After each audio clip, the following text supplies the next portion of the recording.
Okay, so um, I don't know if I should do a trade recap, but really, what I want to do is just talk about um, my screen setup. The only reason why I'm saying this because I don't see a lot of it online. No one actually talks about their screen setups or their trade setups. Not not trade setups, but like how they're trading. I currently have four screens on my desktop, but I only use one screen to trade. Um, Sometimes I would use the second screen. I have two verticals and two horizontals, but when it comes to trading, I try and keep everything onto one screen. I also try and trade only one chart. So this is the chart I would normally be looking at, but I have different versions of this chart. So I have this version, which is exactly the same as this version. The only difference is this is white and this is gray. And the reason why I have one gray and one white is because after a few hours, the white starts to hurt my eyes. So I use the gray. I did try to use a dark color, like a dark background, and like just kind of how I have it for something like this. But I prefer seeing the price action on in this format. I also have a ruled screen, a ruled line screen, and on this one, not only is it ruled, I also have a couple of other moving averages. Sometimes I have four moving averages on the screen. On a trending day, I would have a 9 exponential moving average on. On a range day, I take it off because it's not useful. In fact, I actually don't think any of the other moving averages are useful because it's a range day. But when it's trending, say like this, I would have a 9 on there. I don't use the moving average to find entries. It's just to give me an idea of strength of trends. So let's say um, I see the moving average, the 9 being respected, then I know how strong the trend is and what it will most likely be, and also what you should expect. Say if you get this sort of after you've seen something like this happen, what will happen if say you get this sort of reaction. So um, yeah, so that's the only reason why I have the 9. So other charts that I use, and I'll go through them in order. Let me just take this out.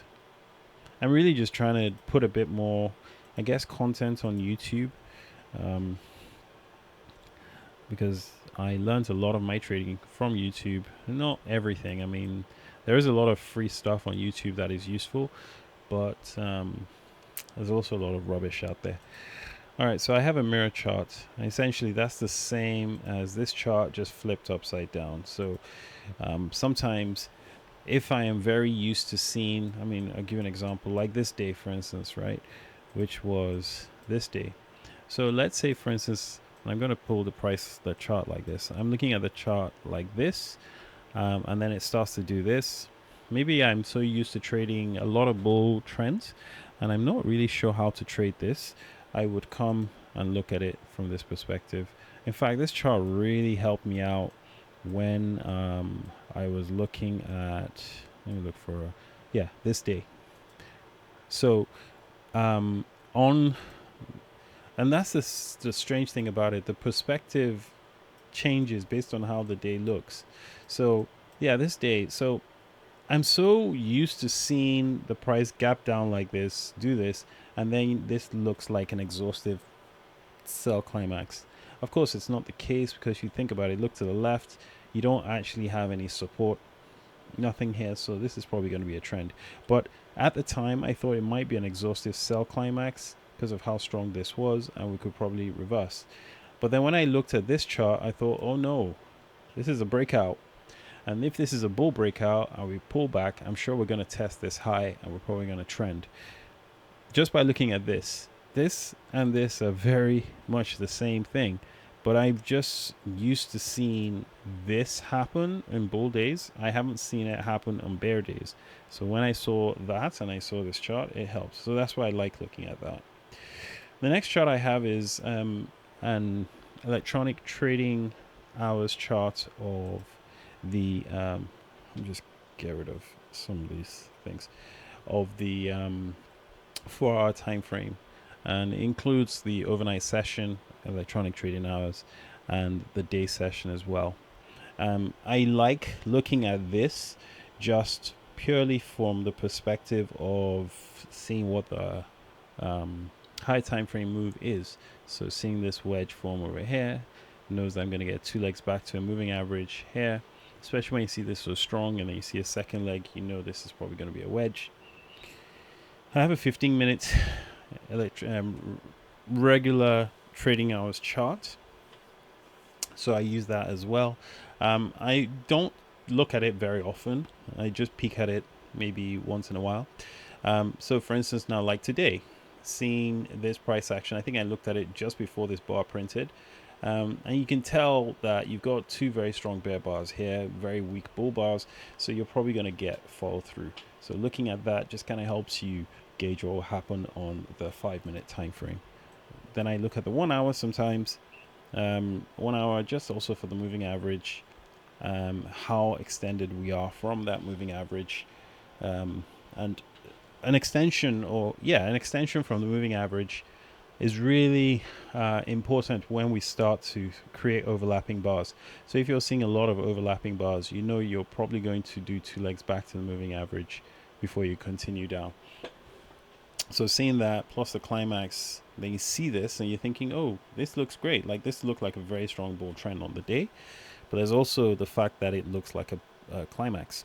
It also helps as well that the first bar was a bear bar, and then you had the climax, the breakout.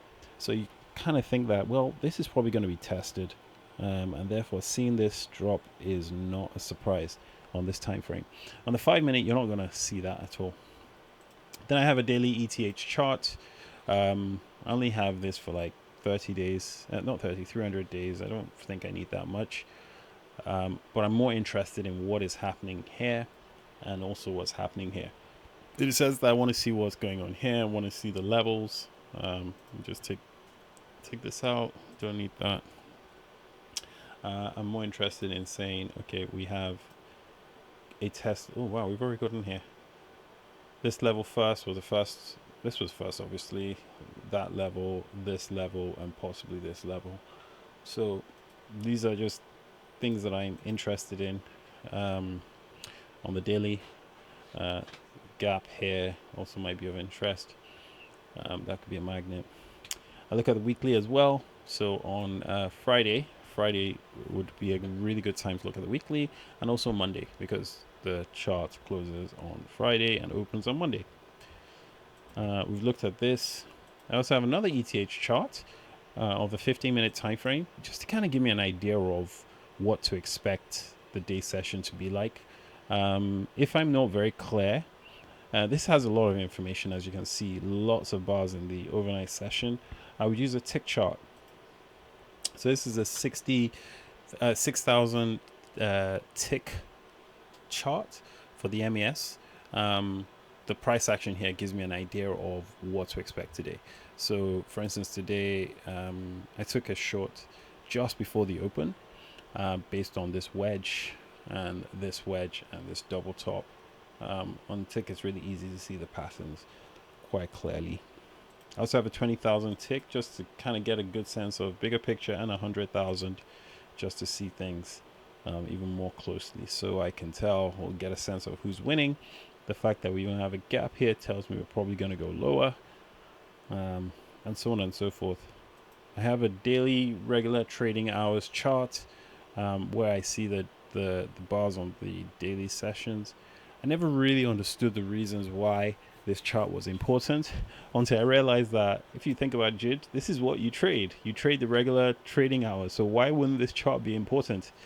I always never really considered it, even though I look at this in light of, say, this, for instance, now.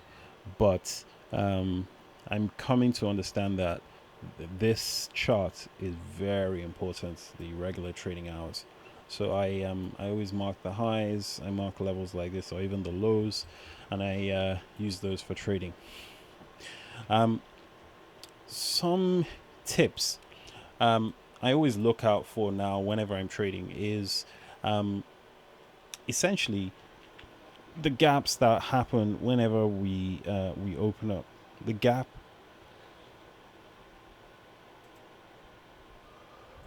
Sorry about that. The gap. What happens when we gap can really inform your trading, because you have to think about it in terms of what happened the prior day.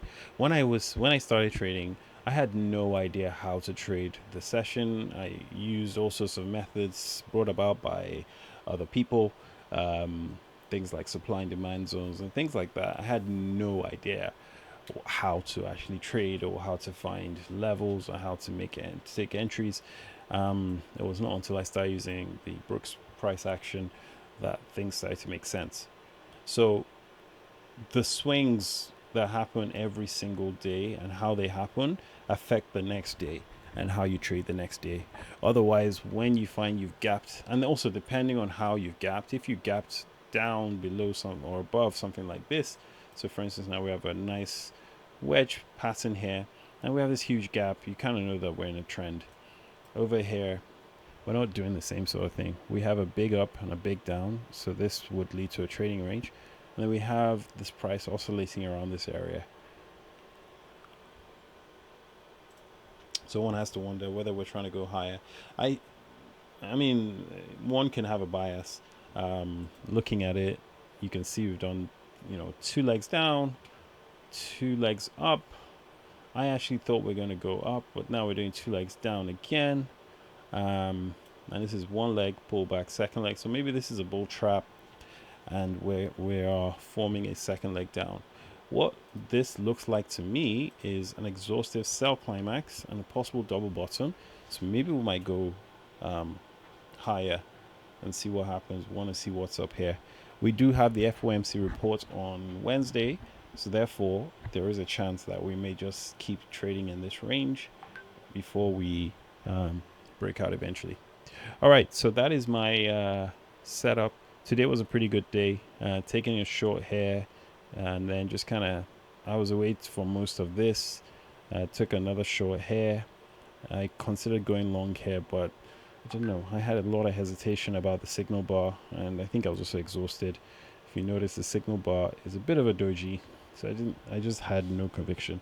Although the setup was correct, I could have just gone long hair, but I looked at the risk and I thought I'm not interested, and missed a really good move. Took a short down here. Could not take any shorts on here, which is disappointing because you want to get short below the moving average, above the moving average. Had to take it here and held it and pretty much got off a break even because I saw this wedge, bad buy signal. But I was also tired. It's 2:50, almost 3 o'clock in the day. There's only this much left in the day. So, and then of course we now rallied. No good entries apart from here. Big risk. Probably not going to get a really good risk reward on this one. So, not to say that I left it for that reason, but it was just, yeah, it was just that time of the day where I thought, okay, I think I'm okay for now. All right, I'll try and do some more recaps, but at the same time, I'll also try and share more information about how I trade or how I'm doing.